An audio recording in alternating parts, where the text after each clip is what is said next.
Have you ever looked at a floor work and thought to yourself, this is pretty good made, but the details could have been a lot better? The floor in this hallway was laid about 4 years ago, and it's okay made, but the person who laid it didn't have that much experience of laying a laminate floor.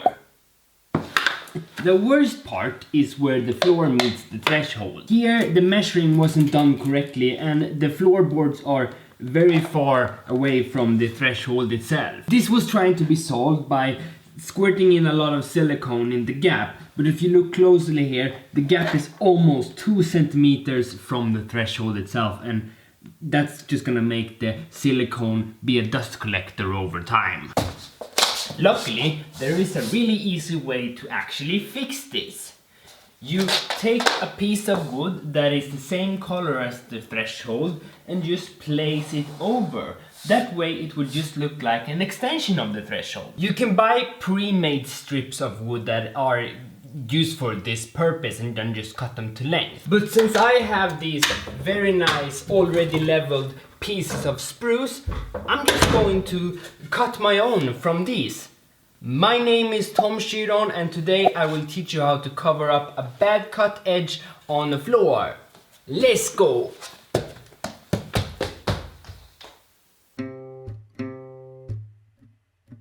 This one on this side and this one on the other side, and finally this one. So 3 of these doorways are actually too long for my precious plain cut planks of wood. No worry though, that's a great opportunity for me to practice some joint work. Follow me. So these are the planks that I will use because they're most similar when you put them on top of each other. The joint I'm going to be making is the most simple one. It's just gonna take a chunk of square wood from here and then a chunk of square wood from there and then press them together. First I'm going to find the center. This is pretty much 2 centimeters, so that is easy. 2 centimeters divided by 2 is 1 centimeter. And then maybe it will go 3 centimeters deep. That is the middle. Let's take off this side. So this one will be gone.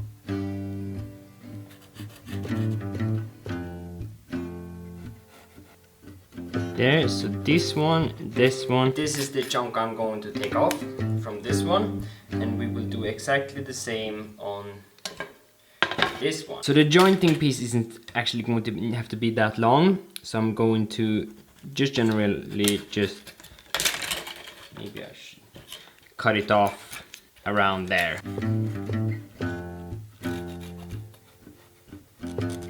And this is the pieces we're gonna cut off of this one.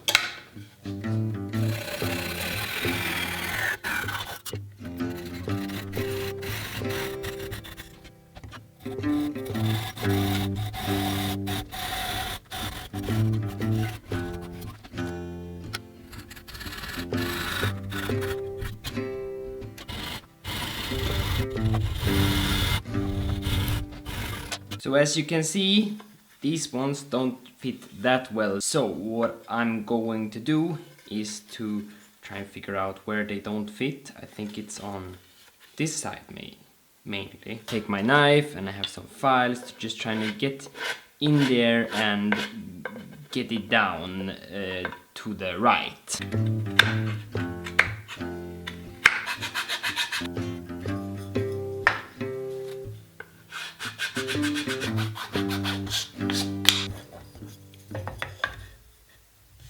Might not been the cleanest of works, and there's a little gap here and that stuff, but like this is good enough for the tools that I have right now. Let's glue this one up, shall we? Luckily I have my bathroom nearby.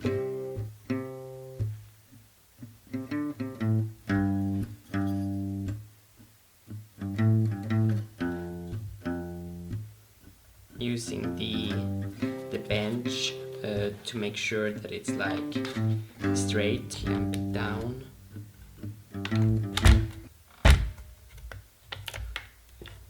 So you may wonder yourself, like, this is not the strongest of the joints.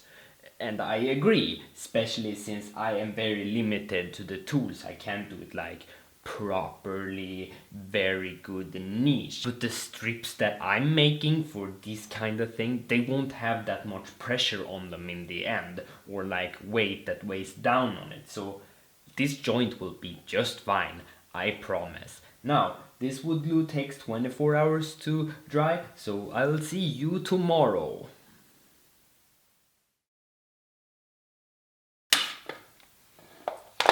And there we go. There is the two pieces together.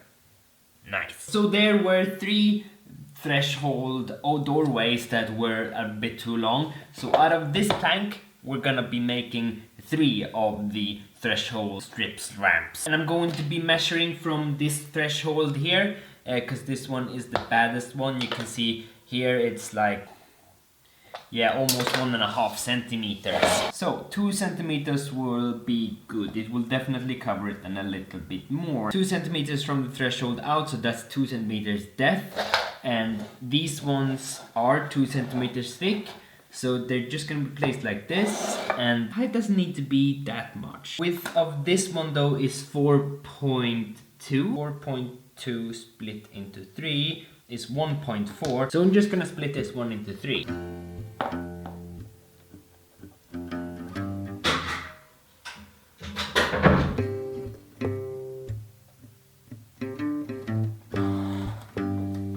Why is this pen bad?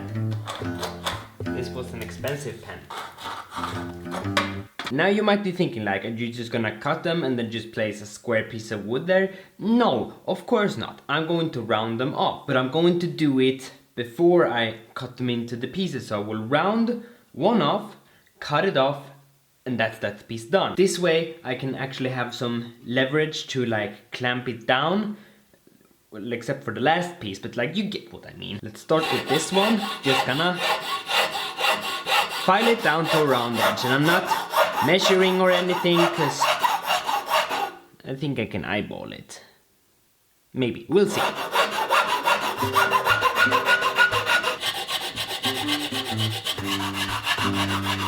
There, don't really need to make it more round than that.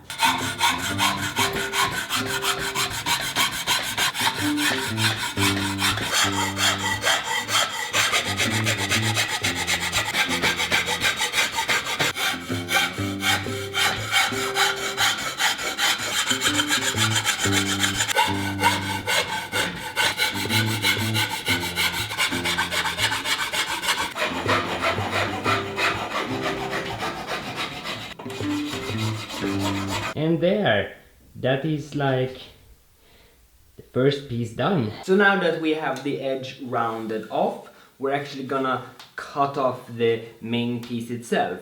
And the easiest way to do that is pretty much just to place it in my vise and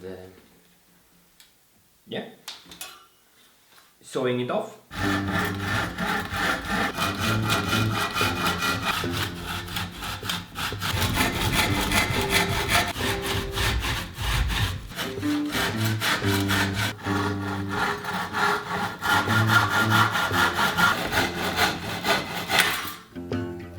Hey! And now for the very last step. So this is the round part, this is the outer part, and this corner right here is the one that is going to go against the threshold.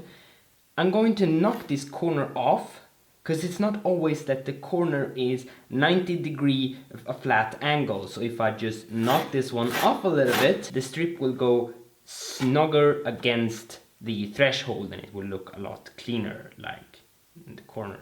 I'm just gonna knock it off now.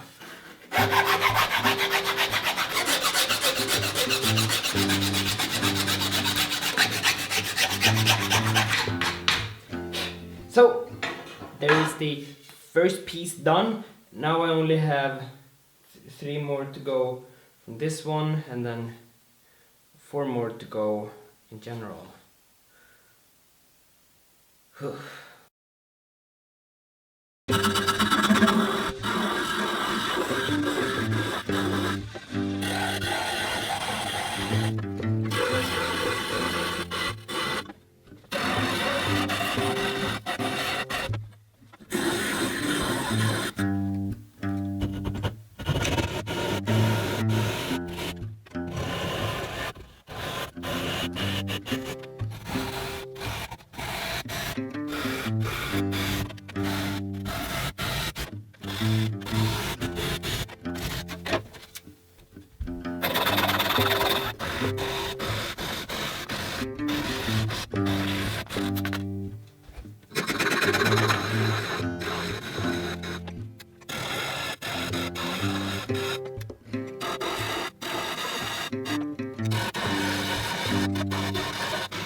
So the 3 longer pieces are done. Now there's only the 4 normal size pieces that I don't need to do an extension of the wood to make. 2 of those pieces I can cut to the 1.51 centimeter height, but this threshold and the other one leading out of this room is very shallow or low, so I have to cut these ones 0.5 centimeters, so 5 millimeters. So let's start with the 2 shallow ones first. I will do them 0.7 because there will always be something that is like cut off. It's 3 centimeters left, so that's 1.5 for each of them.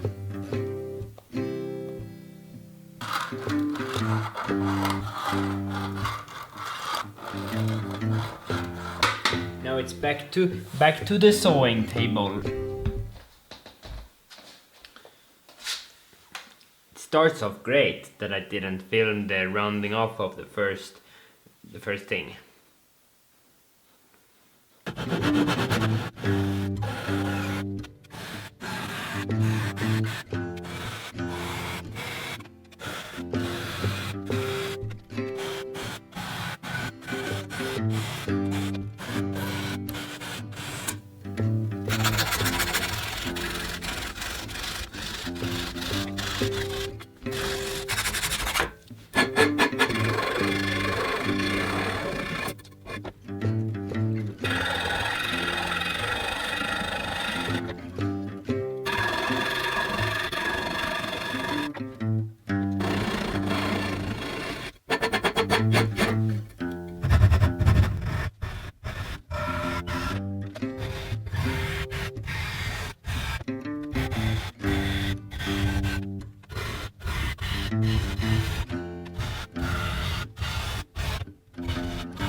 So, as you probably noticed, there isn't any sound over this video, and that's because I forgot to turn on the microphone. Sorry. Basically, what I'm doing is that I'm measuring the ready strips to the threshold so that they will fit snug against each one, and then I'm marking them to know where they're going, and about here is where I notice that I don't have the microphone on. Back to the real one now. Here is another one that I have to measure a bit more. 79. Hallway. Here we have the other side. Work to kitchen. There. Let's cut them.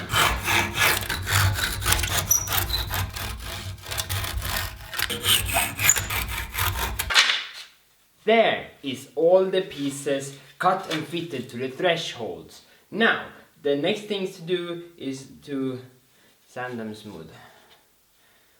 I'm starting with a 80 grit sandpaper, and then I move on to 240. As you can see, there are some notches left from the file. I'm not gonna worry too much about that. That kind of adds to the look of a little bit of rustic. The important part is that it doesn't look like this. See, that's too rough.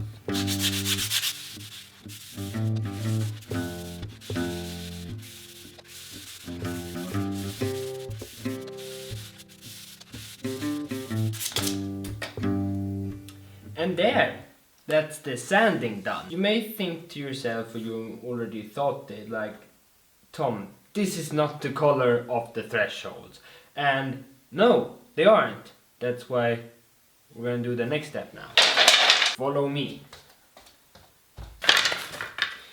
We are, of course, gonna put a finish on that. I'm using this Hispanic oak stain. I think it has the same kind of like brownish, oaky wood color that the thresholds in this apartment has. Open this up, make sure that all the elements in there are mixed. I have no idea what kind of elements they are, but like there's stuff in there that has to be mixed. Then I take a regular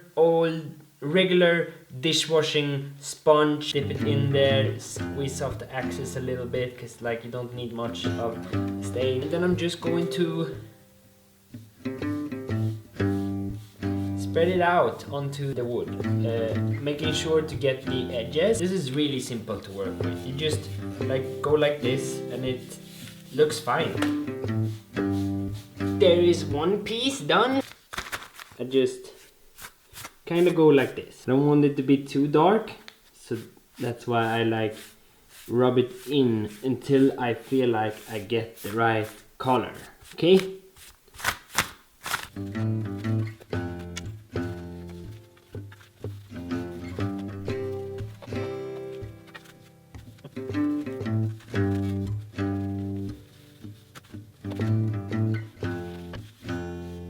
So I'm satisfied with the color, and this stain need like about an hour or something to dry before we put on the last thing. So we'll be back in an hour for that. I'm gonna go wash my hands.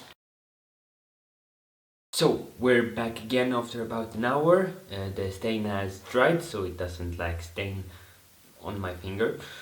I'm going to finish up these now with a layer of polyurethane lacquer. I'm using this SAR polyurethane lacquer. Mix this well for about like a minute or so. You really want to use a foam thing. Pencils will not do the work as good as like a foam brush or a dish brush. So let's get into it. Dipping it, soaking it in it, squeeze it down into the surface, making sure I get the edges so that nothing stains in the future. You don't want to go in too much on it. You want to like let it flow over the surface. Like if it gets on the edge, you can of course take that. You just want to flow it over.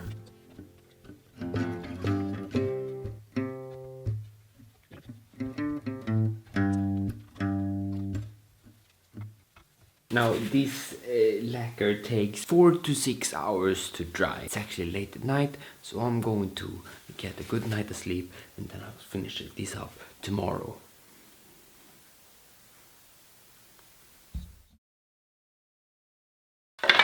That's all the pieces dried up and ready to go. I'm going to set them onto the threshold with setting glue, carpenter glue I think it's called. Let's set them in place.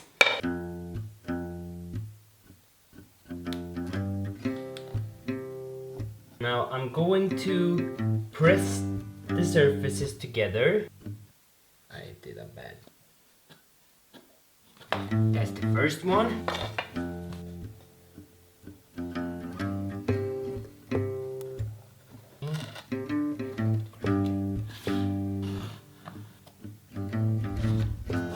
There.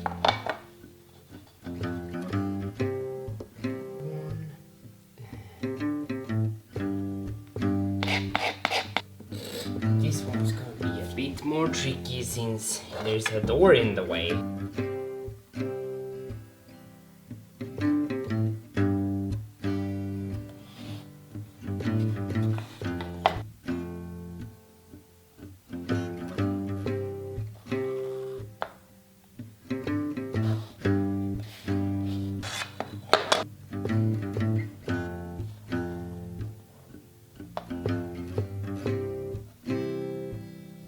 That's how I wanted all of them to go.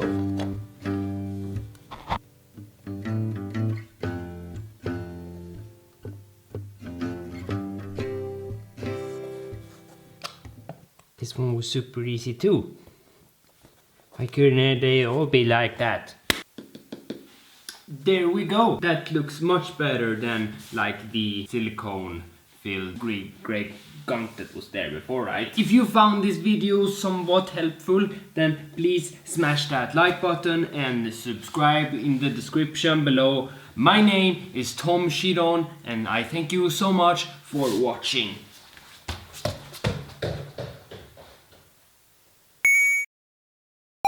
Since I'm very new to YouTube, I'm thinking like maybe I want to do like a Q&A, because I'm sure that the people are watching having a lot of questions. So if you have some questions for me, then please leave them down in the comment section below.